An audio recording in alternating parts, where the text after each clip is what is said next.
우리 바쁜 대한민국 국민들의 삶에 조금이라도 따끈따끈한 사연으로 감동과 공감을 줄 수 있게끔 항상 노력하는 감동TV가 되도록 하겠습니다. 오늘은 어떤 사연이 기다릴까요? 바로 사연자 만나보겠습니다. 사연자 안녕하세요. 소개해 주시죠. 안녕하십니까? 저는 현재 경상남도 창원에서 지내고 있는 탈북민 이숙자입니다. 올해 만 나이로 벌써 42이나 되었네요. 탈북한 지가 엊그제 같은데 워낙 바쁘게 하루하루를 지내다 보니 시간 참 빠르게 흐르는 것 같습니다. 저는 공화국에서 황해북도 개성에서 나고 자랐습니다. 아바이 어무이와 위로 오라바이가 둘 있었지요. 어릴 적부터 두 오빠 밑에서 이쁜 게 다칠라 보살핌을 받으며 가난한 형편 속에서도 행복감을 항상 느끼고 있었답니다. 우리 두 오빠들은 아바이를 닮아 키도 남들다 크고 인물도 잘생겨서 마을 언니들에게 굉장히 인기가 많았습니다. 항상 든든하게 생각했지 작은 오빠보다 특히 큰 오빠가 저를 많이 챙겼습니다. 나이 차이가 12살이나 차이가 나서 그 어린 나이에 큰 오빠와 손을 잡고 장마당에 자주 나간 추억이 새록새록 나네요. 장마당에 나갈 때마다 아바이 어무이 몰래 제가 좋아하는 얼음 보숭이 하고 탄산단물, 탄산음료를 사서 제 주머니에 넣어주곤 했습니다. 그러면서 항상 말씀하셨던 것이 있었죠. 숙자야, 이거 어무이 몰래 오빠가 사서 주는 거니께.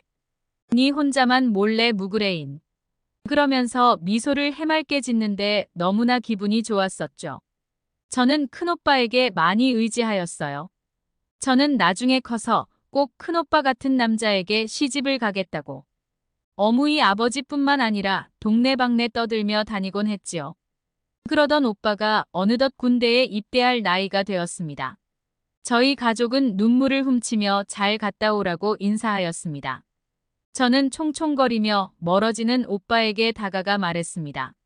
오빠 꼭 건강히 잘 갔다 오시라요. 손편지 자주 쓰겠습니다. 이렇게 마지막 인사를 하며 보내드렸습니다. 하지만 저희 가족은 다른 집보다 큰 오빠를 군대에 보내는데 특히나 걱정이 많았습니다. 그 이유는 어릴 적부터 오빠는 잔병치레가 매우 심했고 자주 툭툭 쓰러지곤 했더랬죠. 그런 오빠가 그 긴 세월 동안 군대를 잘 버틸지가 걱정이 되었던 것이었죠. 가족들의 걱정이 엄청 많았어요. 큰오빠는 군에서 얼마나 힘들었는지. 큰오빠는 군 복무 도중 죽게 되었습니다. 저희 가족이 걱정하던 바가 현실화된 것이지요. 공화국의 군복무 훈련은 아주 빡센다가 큰오빠는 무더운 여름날 하루에 한 번꼴로 푹푹 쓰러지다가 결국은 큰 병이 찾아오게 되고 시름시름 앓다가 숨이 멎었다고 큰오빠와 동일 부대에 입대한 오라바이 동무를 통해 소식을 접했습니다. 그런데 더 어이가 없는 건 무엇인지 아십니까? 우리 가족은 큰오빠의 시신을 온전히 받지 못했다는 겁니다. 가족들 품으로 시신이 돌아오긴 하지만 오빠의 시신은 모든 장기들이 전부 사라지고 피부 하나하나가 칼에 찢겨진 채 대충 매듭만 지어놓은 상태로 저희 품으로 돌아왔습니다. 저희는 그 시신을 받고 오열했고 저희 어머니는 그 일로 크게 쓰러져 지병까지 안게 되었지요. 그때 느꼈습니다. 북한의 인권은 말 그대로 바닥이구나. 예상하시다시피 그렇습니다. 군대에서 복무 도중 죽으면 상부에서는 지병이 있는 고위급 자제들에게 장기 이식 혹은 장기를 중국에 팔아넘기려고 시신을 몽땅 헤집어 필요 장기들만 쏙 빼가는 것입니다. 세상에 정말 충격적인 일이 아닐 수 없습니다. 그것이 인신매매랑 다르게 뭐랍니까? 군복무를 이기지 못하고 숨을 다한 오빠를 생각만 해도 마음이 찢어지는데 우리 가족은 오빠의 시신조차 온전한 상태로 받을 수 없었던 곳입니다.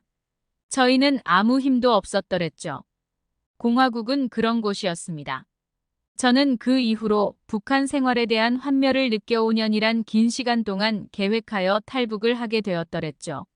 남아있는 가족들을 생각하면 그러면 안 됐지만 저는 도저히 그곳에서 살 수가 없었습니다.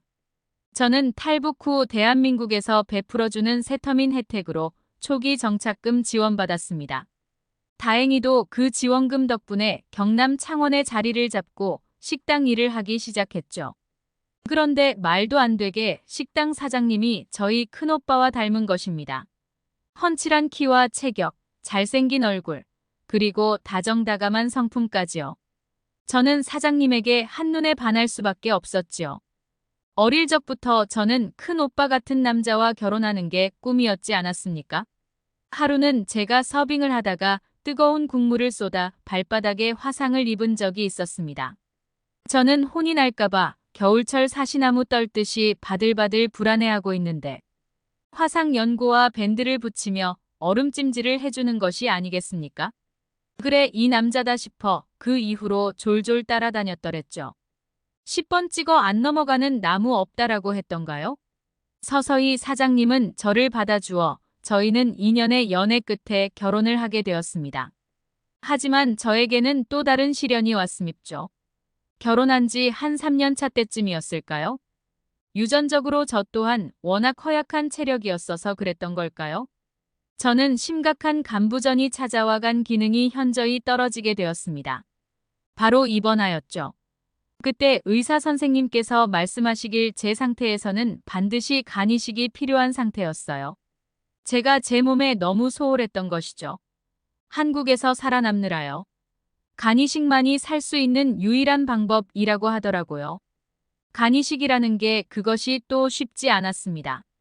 그 당시 간 이식 공여자도 찾기 어려웠고 공여자가 있더라도 간 이식 적합성 검사를 하여 간 구조가 맞지 않으면 이식 자체도 안 되었어요. 그런데 너무도 감사하게도 저희 시아버지께서 제게 간 이식을 해주겠다고 하는 겁니다. 적합성 검사에서도 저와 시아바이 간의 구조와 혈액형이 적합했던 것입니다. 처음에는 거절했습니다. 그런데 시아버지께서 젊은 나이에 얼굴이 노래져서 골골대는 게 너무 마음이 아프다. 어렸을 적부터 고생하며 한국에 왔는데 한국에서라도 행복하게 살아야 하지 않겠냐면서 받을 수 있을 때 받으라고 하시는 겁니다. 의사 선생님께서도 시아버님이 나이가 적은 편은 아니지만 나이에 비해 굉장히 젊은 신체 나이를 가지고 있다고 하기는 하시더라고요. 선택은 본인의 몫이라고 하더라고요. 저는 울며 시아버지에게 감사함을 표했습니다. 어떻게 북에서 내려온 핏줄도 없는 저를 위해 간 이식을 해준다고 할 수 있나요? 북에서는 상상도 못하는 인간에 대한 대우와 사랑을 이렇게 분에 넘치게 받아도 되나 싶었습니다.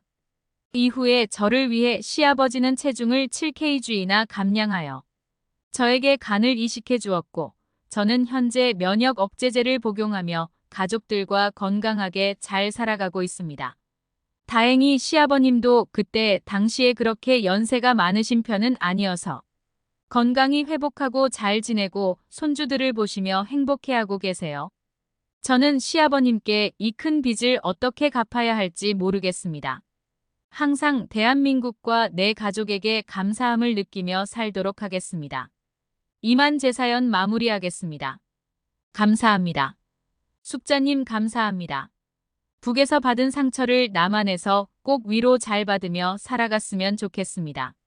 며느리를 위한 시아버지의 성심 또한 정말 대단하고 훌륭하시네요. 가정에 항상 행복만 따르길 바라겠습니다. 지금까지 감동TV였습니다. 들어주셔서 감사합니다.